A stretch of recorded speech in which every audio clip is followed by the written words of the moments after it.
Bueno, ya está aquí con nosotros para hacer de jardines ajenos el señor Fede Marcel. ¿Cómo estamos, Fede? Muy bien, chicos. ¿Ustedes? ¿Todo tranqui? Bien, Muy bien. ¿Viniste munido de varios libros solamente para decir, bueno, che, ¿tengo libros o tenés mucho para decir de cada uno? No, vengo a hablar de un autor que justamente tengo. Ah.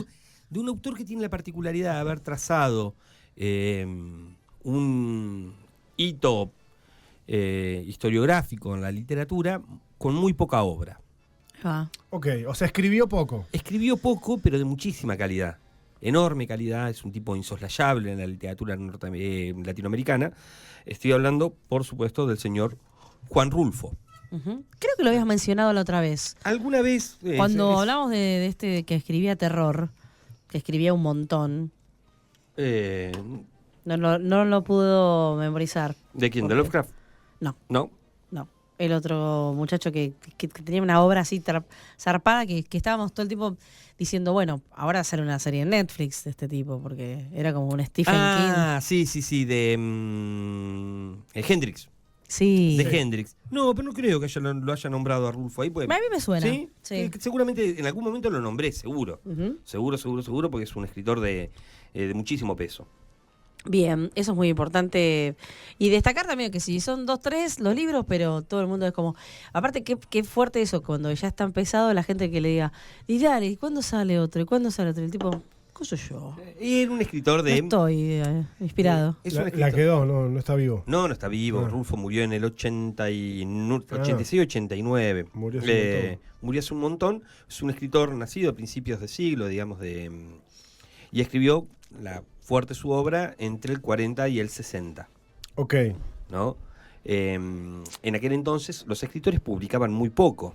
O sea, esta cosa del dinamismo de escribir un montón y de publicar un montón es casi de finales del siglo XX. Ujú. Los escritores en aquel entonces se tomaban, era muy, muy artesanal el trabajo de escritura. Hoy se necesita vender muchísimo y las editoriales trabajan mucho con editores. claro. Entonces te ponen un equipo de 7 editores y te dinamiza muchísimo más la composición. Claro. ¿No? Sí. Además, casi te diría que estaba mal visto publicar mucho. Claro, como que demasiada producción era sinónimo de estás escribiendo cualquier verdad. Claro, entonces, ¿cuál es la selección? Claro. ¿Viste? Y es cierto que estos tipos Pero, eran... perdón, porque Stephen King es un tipo que ha escrito mucho. Sí, claro. Y sin embargo no pesa sobre él esa mirada. Y No. no es un tipo del 2001. No, pero es un escritor profundamente moderno. King, hay dos escritores por ahí que rompen un poco esa norma. No, son más ahora que un poco que lo pienso, Asimov y Clark. Yo siempre me acuerdo de King porque siempre me quedó grabado a mí esa observación que habías hecho vos, ¿no? De un tipo que estaba permanentemente... De hecho, se dice que tiene escritores fantasmas y qué sé Es yo. mentira, eso no. Bueno, pero ¿por qué se dice eso? Porque el tipo produce... Y le da escribe. escalofrío la cantidad de... Claro, De como horas. no es que saca uno por año. Es como, pará. No, No, son 4 por año. Pará, Claro. Stephen, Son aguantá. 4 por año. es un montonazo. Es un montonazo. Además, libros grandes. Claro, y Claro, bueno, todos. la historia, no sé, podés jugarla como más aburrida que otra, pero todo es... No, Hay- soy bastante superlativo o Claro. con un muy buen nivel. Pero vos decís que es más, él representa más un estilo moderno de escribir mucho. Sí, claro, porque en realidad estos escritores que por ahí te nombro yo pertenecen a lo que sería una literatura un poco más academicista. Ok. King es un poco más pop, más Ah, ligado al fantasy, sí. más a la ciencia ficción, y esos escritores sí solían producir mucho. Desde sus orígenes. Bien. O sea, los géneros menores de la literatura nacidos en el siglo XX y que encuentran su explosión en la segunda mitad del siglo XX, a partir del 50, del 60, del 70 y los 80, ellos sí manejan un gran cuerpo de producción, que eran tipos que publicaban mucho. Mucho. Ya llegado finales de los 90 y demás, yo creo que es un poco el fenómeno Harry Potter, Ajá. que ahí por primera vez en la literatura hace mucha guita, pero mucha plata. Mm. Rowling es la primera mina que da el salto, digamos, a una especie de multiplataforma literaria. Claro. Del libro saltás a películas, a series, a cómics, a videojuegos, o sea, A creás, merchandising. claro, franquicia. Claro. Entonces ahí es cuando de repente la industria que venía vendiendo 100, de repente vende 1000 y dice, ¡pa! Sí. Wow, sí. acá hay algo. ¿Cómo se llama? Transmedia. Claro. en donde además hay una vinculación directa. Si vos querés conocer la historia completa, Claro, tenés que consumir todo el tenés que aparato. consumir todo. Todo el aparato. Y es una forma de comunicar que tiene que ver con la modernidad, claramente. Por supuesto, yo que sé, pensemos en las películas Matrix, entre Matrix 1, Matrix 2 y Matrix 3, hay un Salen videojuego cosas en el medio, que claro.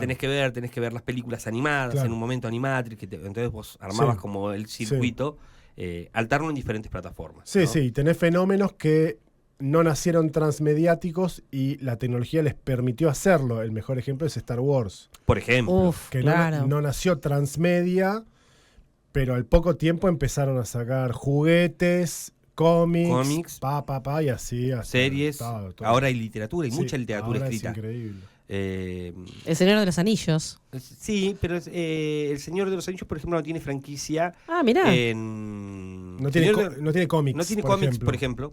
O dibujitos. Tampoco tiene una experiencia animada del 70, que es la de Batsky, pero por ejemplo, que es trunca, quedó trunca, te contaron tiene 2 versiones. Ah, mira.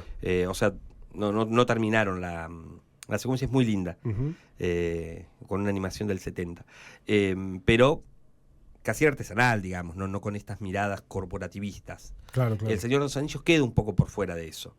No llega a ser todo lo que es, y tampoco es franquicia, porque si vos pensás es solamente la obra de Tolkien. A diferencia de las otras que todavía siguen escribiendo y produciendo. Claro. O sea que siguen creciendo. Que comienza un cuerpo de relato que le es ajeno, Ujú. ¿no? Como Star Wars, en el caso más emblemático. Estos escritores, como Juan Rulfo, podemos pensar en Faulkner, Borges y demás, que si bien juegan con el fantástico, animándose, lo hacen desde una mirada más, no academicista porque ellos sean académicos, sino porque cuentan con el aval de la academia. Ok. Es un tipo de literatura diferente, más seria, más decimonónica. No sé, ¿qué es decimonónica? Del siglo XIX. Ah, ok. Sí, bien de corriente anterior, ¿no? Donde la literatura era un divertimento serio, era alta cultura, en el punto más alto de la literatura, ¿no? Ujú. Claro, no había un libro, no sé. No, de- no era pop, No era pop, no era popular. Ujú. claro, no existían, porque tampoco existían fenómenos. Popular en el Populares. sentido de masivo. ¿no? Claro, todavía no existía la radio, o estaba ahí recién forjándose, la televisión recién se estaba generando, existían algunas experiencias como los cómics, pero eso a partir de 1930, 1938, las publicaciones pulp, que podrían ser un antecedente, todavía no eran definitivas en el concepto de masa gigante, ¿no? En términos culturales, era un fenómeno como medio aislado. Entonces todavía estaba forjándose. Esta literatura y este tipo de escritores es un poquito anterior. Es buena literatura, o literatura. A mí no me gustan esos términos, me hincho un poco las pelotas. Literatura es literatura, pero como para que la gente se ubique, son De ese nivel. tipo, son ese tipo es ese tipo de literatura. Como de alta alcurnia, digamos. Sí, si bien Rulfo no lo era. Ok, pero Pero por cómo escribía. exactamente, era lo que consumía la alta sociedad, claro. o la sociedad educada de aquella época. Que sí, por ejemplo, en Argentina, el fenómeno de escritores de este estilo, podemos pensar en Borges, Bioy Casares, Silvino Campo, todos tenían guita, todos eran hacendados. Del otro lado, habían algunos escritores menores Ujú. que le hacían la contrapartida, como en el caso de Roberto Art, Claro. que era Justo más te lo iba a decir, que ese que- era. bien de corte popular. Sí. Y Roberto Art batallaba dialécticamente con ellos. La literatura no es lo que ustedes escriben, porque yo necesito escribir diariamente porque me cago de hambre. Claro. Vos podés tomarte el tiempo de tardar 10 años en producir una obra. Yo Sí. no. Yo necesito publicar para comer. Ujú. Claro. Tan simple como eso. Entonces, esas literaturas difieren. Difieren sobre todo no solamente en el contenido, sino en la estética. Cuando vos lees a Roberto Art, es una literatura casi dictada, vomitada, hay bloques de textos gigantescos que se Sí. parece más a la experiencia rusa, donde todos los escritores eran de corte más proletario, en la figura de Dostoyevsky, Pushkin y demás, ¿no? O Gogol, que venían, digamos, de escritores que necesitaban publicar mucho, siempre Claro. ligado a la prensa escrita. Eran obreros de la literatura, ¿no? Exactamente. Exactamente. Claro. Antes No heredero era de la esa. elite, claro. Los otros eran escritores más europeístas, Ujú. en este caso con más decimonónico. Ujú. Yo les vengo a traer Pedro Páramo, El llano en Llamas Que y Páramo El es Gallo. como conocido. ¿Es su gran obra o la más conocida? Pedro Páramo. Sí, Pedro Páramo. Pedro Páramo es la gran obra de él, es la gran novela, es la que inaugura, esto siempre depende un poco de la mirada del crítico, ¿no? O de quien más o menos reseña, pero podríamos decir que es la primera novela de realismo mágico en Latinoamérica. Mirá, O sea, antes que Márquez estuvo Rulfo, y Márquez mira a Rulfo. buen dato. Márquez lo mira a Rulfo, Ajá. ¿viste? Para escribir. El primero publica El Llano en Llamas, que son 17 relatos, 17 relatitos que aparecen acá, que ya de alguna manera prefiguran lo que va a ser Pedro Páramo. Con el tiempo después, ya esto lo escribe en el 60, a finales del 50 y lo termina editando en los 80, edita El Gallo de Oro.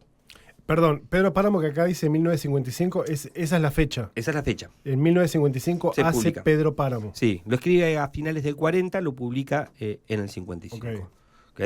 Antes de ese, había publicado en algunas revistas literarias algunos relatos que aparecen en El Llano en Llamas. Bien, y perdón, porque vos decís que como que El Llano en Llamas como que es una suerte de prefacio al Pedro Páramo. Sí, en estilo, en tratamiento. y en ¿También temática. tiene una cosa de realismo mágico? Claro, por supuesto. Ok. Siempre atravesado por esta mirada de realismo mágico, que para aquel que por ahí no tenga una definición como muy concreta, es el fantasy latinoamericano. Es la fantasía La luz latinoamericana. mala, por ahí sí, en el gauchesco, ponele. Por ejemplo, ciertos elementos, pero Sí. en una narrativa de realismo mágico, yo te contaría, por ejemplo, una especie de historia de amor Ujú. en el cual conviven con la luz mala, pero no se asombran de la luz mala. Bien. Porque es parte de su cotidianeidad. Exactamente, ese es realismo mágico. La magia es real para aquellos que la contemplan. Ujú. Entonces no hay un asombro. Cuando vos lees un cuento fantástico, cualquiera sea el tono, de repente hay un fantasma en tu cuento fantástico. La reacción del personaje es what the fuck, Claro. ¿qué mierda es eso? Sí, Claro. sí, sí. ¿No? Acaba de atravesar la pared. En realismo mágico El realismo se mágico sabe te que caga- existen. se da vuelta, vení por favor, sentate a tomar un té, Claro. porque es Claro. mi tío abuelo. Sí, Che, sí. contame en qué andás. Sí. Sí. Ese es el realismo mágico. Que ¿Ok? también se maneja mucho en el manga, en el anime, que Sí. es como convivir con un ser extraño que Que de repente aparece. sí, Que de repente vive ahí. Bueno, es la literatura fantástica europea, elfos, hobbits, No, porque enanos. eso es un fantasy diferente. ¿Por qué? Porque, por ejemplo, cuando vos contás El Señor de los Anillos, por ejemplo, Sí. no puede ser realismo mágico, es en realidad literatura hermética. ¿Qué quiere decir esto? Que la literatura hermética no tiene relación con el mundo nuestro. Ok.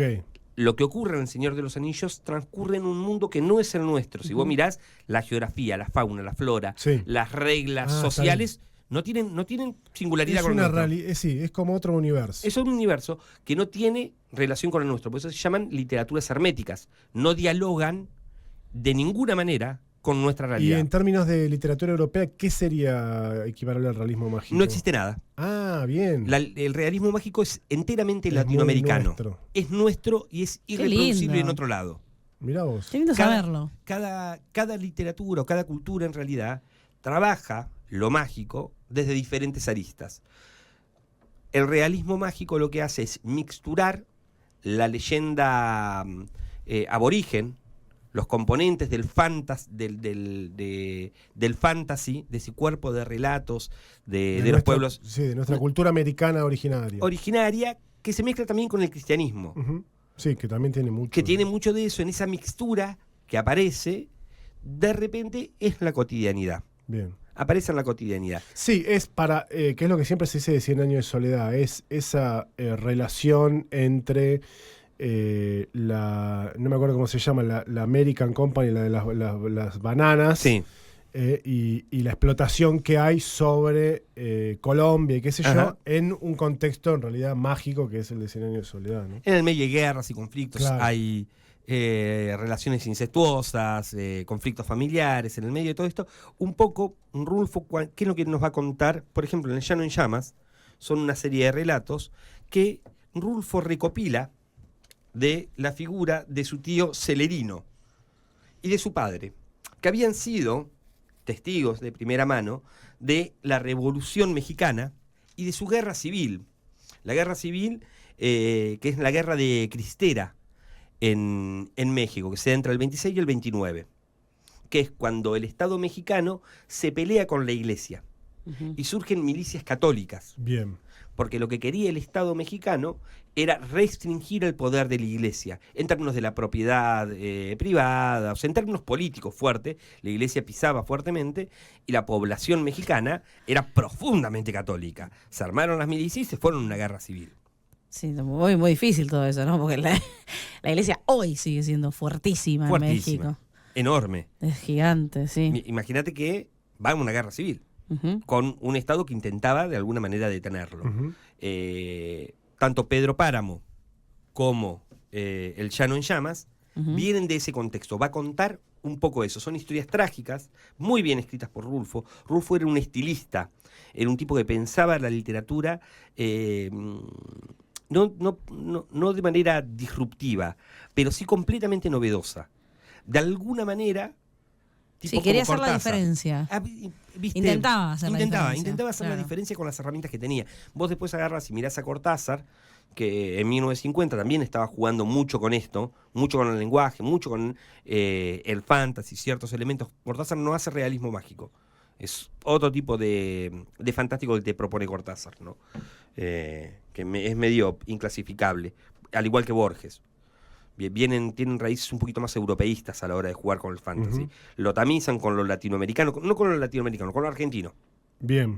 Con lo argentino, no es lo mismo, y surge alguna otra cosita. Por eso no tenemos, el realismo mágico no es argentino, no tenemos experiencia argentina en el realismo mágico. Argentina produce su propio fantástico, tiene sus propias tradiciones de lo fantástico. A diferencia del resto de Latinoamérica, que tiene experiencias más comunes. Entre Colombia y México, más allá de las distancias, comparten vínculos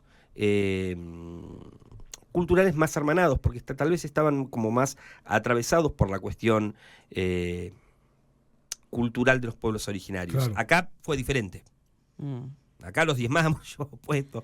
Hubo otra cuestión. Bueno, pero tenemos un gobierno fantástico también. Hubo una imposición cultural, me parece, muy fuerte de Europa sobre el Río de la Plata, que me parece a mí que se dio más fuerte en el Río de la Plata que lo que se dio en otros países de Latinoamérica. Sí, me parece por ahí un poco...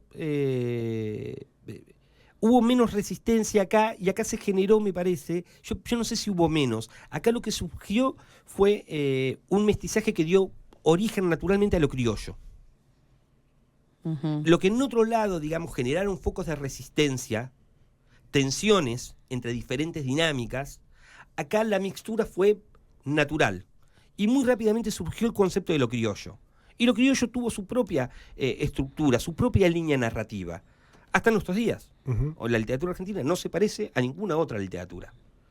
Tiene particularidades y tiene una riqueza muy particular. Todo lo que tenga que ver con distinguirnos del resto, bienvenido sea. Yo lo compro todo, no me importa nada. Bueno, la literatura gauchesca también es súper particular. Es muy particular. Es re especial y también podés leerlo si querés como un cuento, como un relato, como un cuento fantástico también, porque eso que te digo de la luz mala no es que lo saco de ningún lado en particular, sino creo que me tocó por Guiraldes tener que leer, no solamente, tenía cuentos cortos también, tenía relatos, y hay cosas medio hasta de terror de Guiraldes. Sí, Lugones también tienen, los dos. Bueno. Ambos dos tienen acercamientos a cierto gótico rioplatense que es interesantísimo. Exacto, y estamos hablando del campo, estamos hablando de un momento en donde no había nada, que la ciudad recién empezaba, y te pegás unos julepes y el relato es hermoso. Sí, escribían muy bien.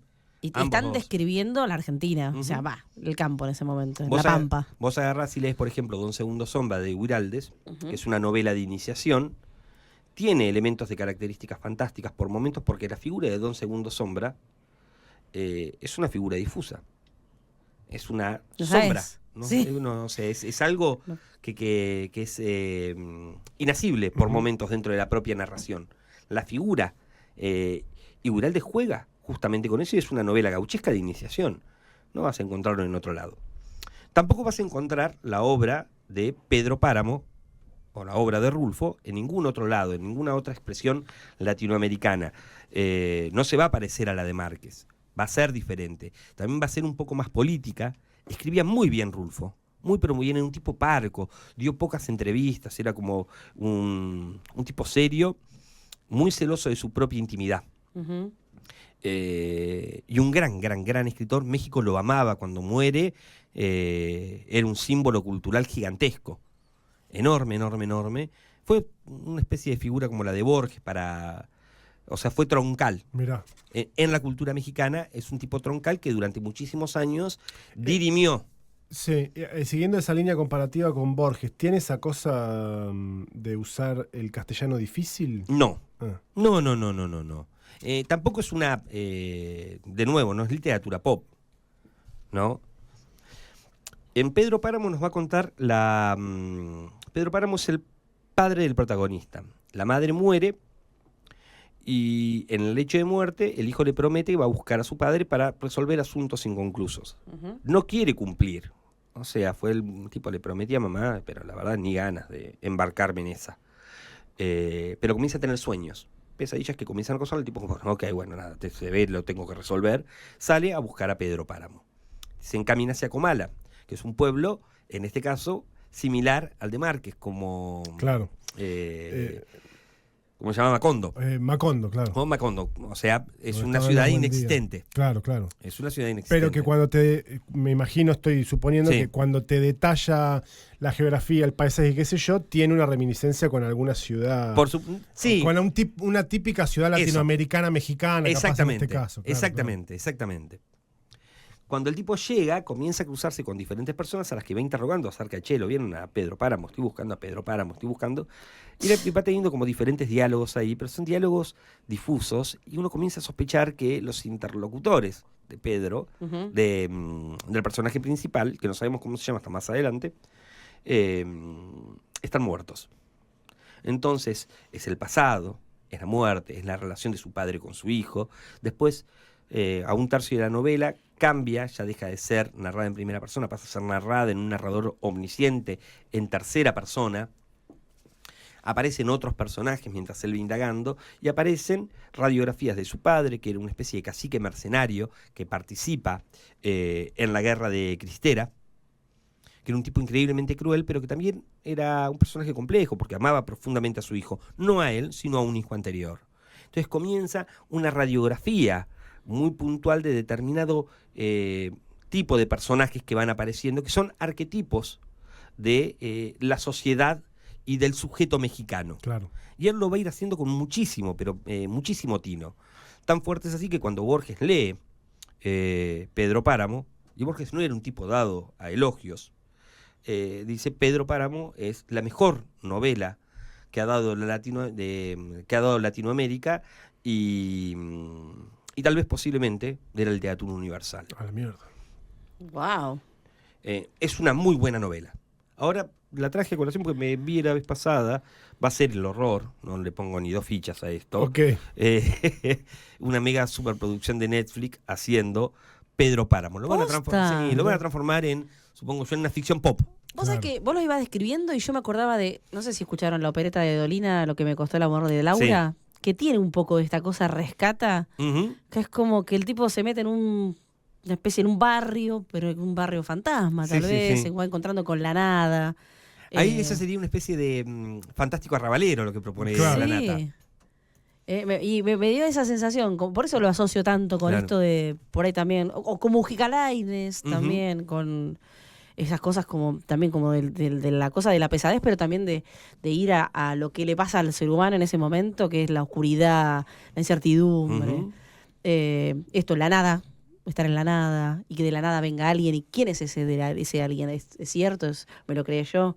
Eso está buenísimo. Sí. me parece. Hay una cosa con respecto a Pedro Páramo, que cuando vos comenzás a leerlo, entendés que estás leyendo otra cosa, ¿no? Sobre todo por la estructura narrativa y el manejo de la palabra. Pero es impresionante, logra una experiencia similar. A mí me ha pasado con Pedro Páramo, me pasó algo similar con Saramago, Ah, mira. el escritor portugués. Sí.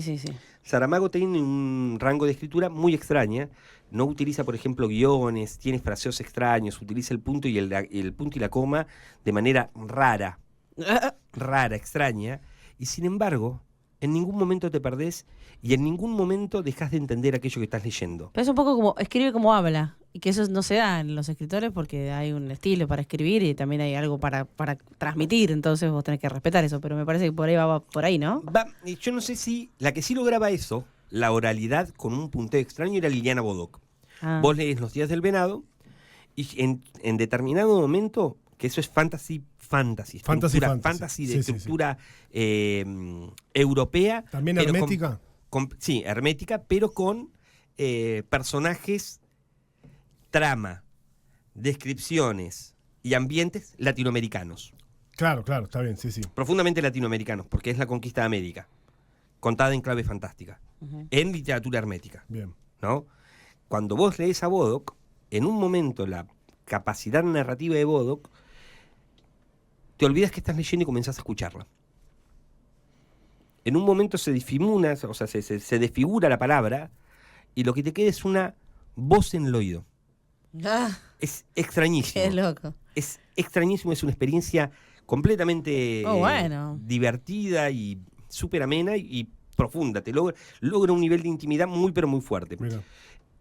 Rulfo no logra ese nivel de intimidad, por lo menos conmigo, después de la experiencia de cada uno. Claro, ¿no? cada lector tiene cada lector tendrá. Pero lo que sí les puedo decir es que la experiencia de leer a Rulfo es una experiencia literaria diferente, que en un primer momento puede parecer extraña, pero que en ningún momento te vas a perder.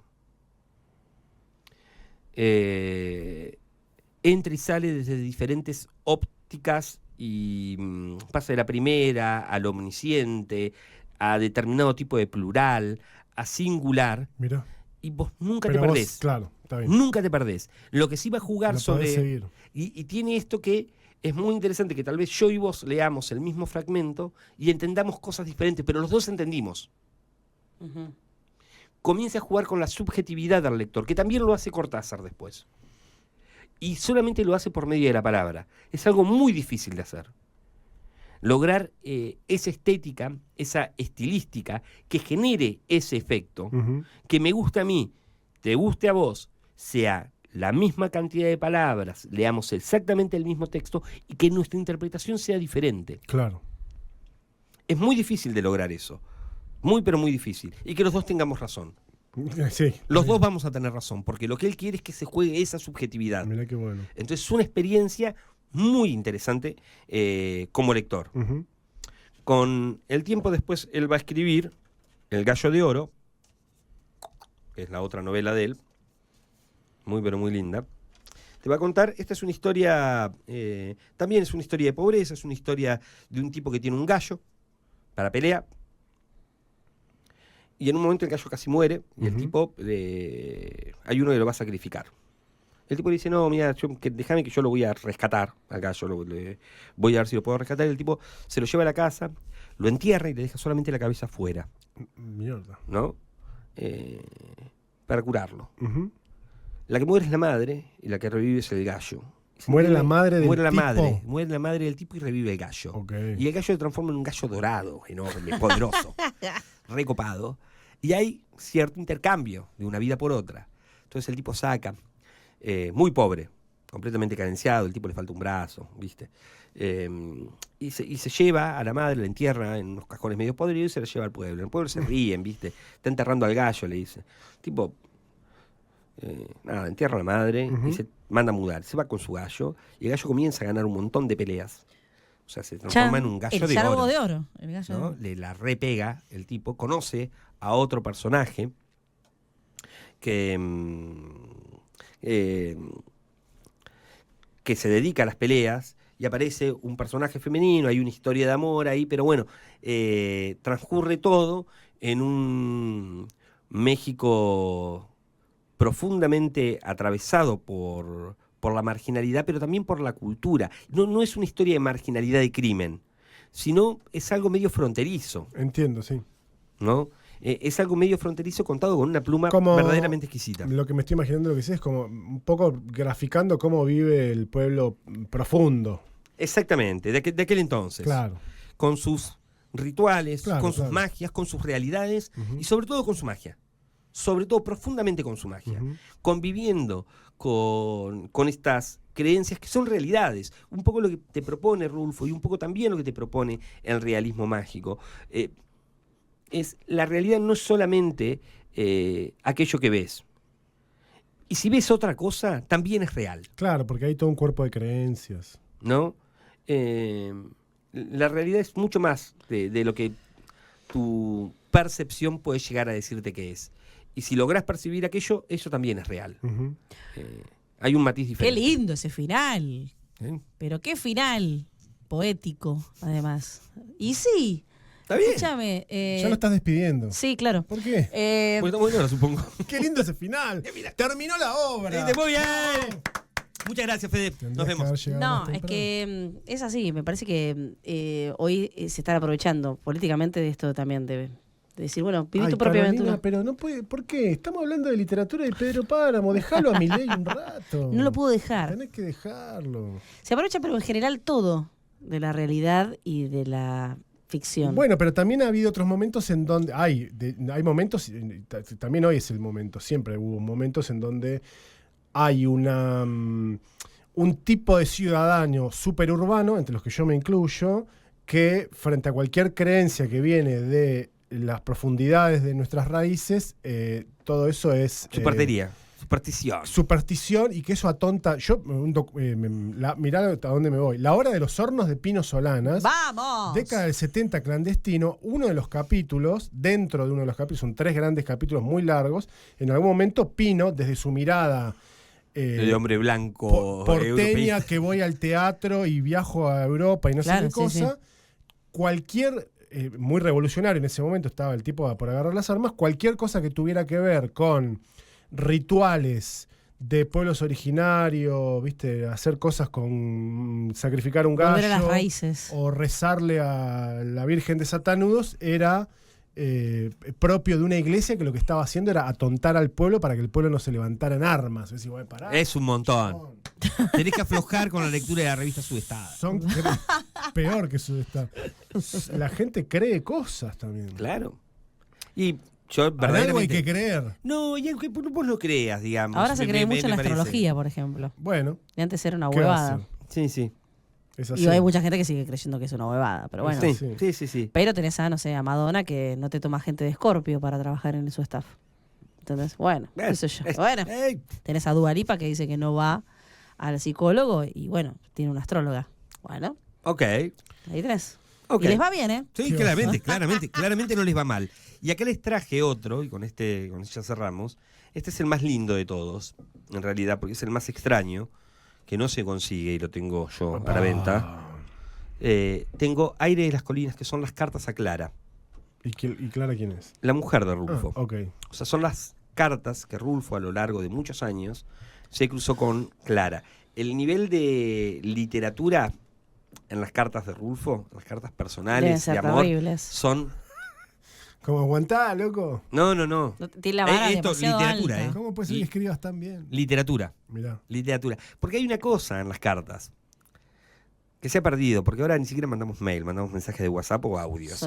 Cuando vos mandabas una carta, ¿ustedes llegaron a mandar cartas alguna vez? Sí. Algunas, sí. ¿Sí? Pero Vos muy poquitas. Vos Yo mandaste sí, cartas. yo tenía, porque tenía una novia a distancia. Tenías una novia a distancia y le escribías cartas. Y no es que no había mail, pero era más romántico. Muchísimo más romántico escribir Claro. yo cartas. tenía una novia en Río Grande, entonces cuando venía alguien, yo le mandaba una carta. Le Yo mandabas tenía una cartita. Alemania.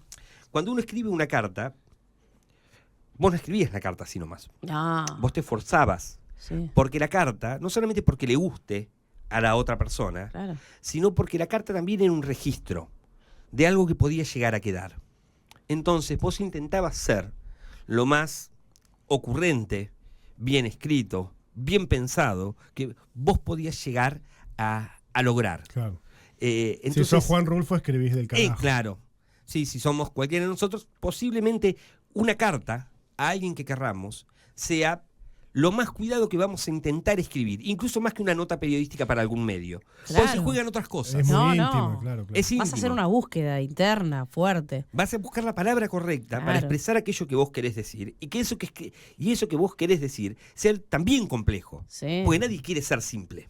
Bueno, Entonces, el formato de carta, lo que se llama literatura epistolar, exacto. Ah, y hay un podcast que se llama Epistolar, que es Bien. muy lindo también de sobre literatura de cartas. de cartas de gente muy conocida, por ejemplo, está general Don José de San Martín, son pues, están todos relatados, pero son cartas que las retoma el museo, no, la Biblioteca Nacional de Buenos Aires, las tiene guardadas y bueno, las decidió. Mostrar en Las pusieron podcast. en Sí. podcast. Cuando vos escribís, por ejemplo, es que todos leímos alguna vez una carta de algún prócer. ¿Vieron cómo escribían? Ah, Sí, impresionante. Ya, de hecho hay palabras que vos decís, ¿Viste? ¿de dónde vienen? Pero además es ocurrente, utilizan la retórica, diferentes figuras, se utiliza la metáfora. Bueno, Sí. Era un uso más rico del lenguaje, ¿no? también, pero tenía que ver con el escritor. Yo no sé si San Martín hablaba así, en su diario. No, está bien. Es ponerle todo lo que podés a una carta, a una carta. pero si además manejás un lenguaje amplio. Más, bueno, más fluido más siempre todavía. te va a salir mejor, como en el caso de Rulfo. Claro. Hasta antes no se consideraba literatura una carta, o sea, tiene que venir el formalismo y el estructuralismo como corrientes literarias a decir que todo es potencialmente literatura. Entonces, cuando comienzan a decir así, comienzan a mirar las cartas, sobre todo cartas de escritores, Ujú. y surge un nuevo género. Hay experiencias, y ya después van a haber novelas, que van a tener estructura epistolar. Está bien. Yo que sé, Está el bueno. Drácula es epistolar, por ejemplo. Claro. O sea, son las cartas de los personajes carteándose, contándose diferentes sucesos. Claro. Ese es el Drácula de Bram Stoker, básicamente. Fede, nos quedamos sin tiempo. Todo en venta. Todo en venta. Todo en @dejardines_ajenos en Instagram. Exactamente. Ahí lo ven, lo consultan a Fede, entran a la tienda Nube que tiene todo perfectísimo.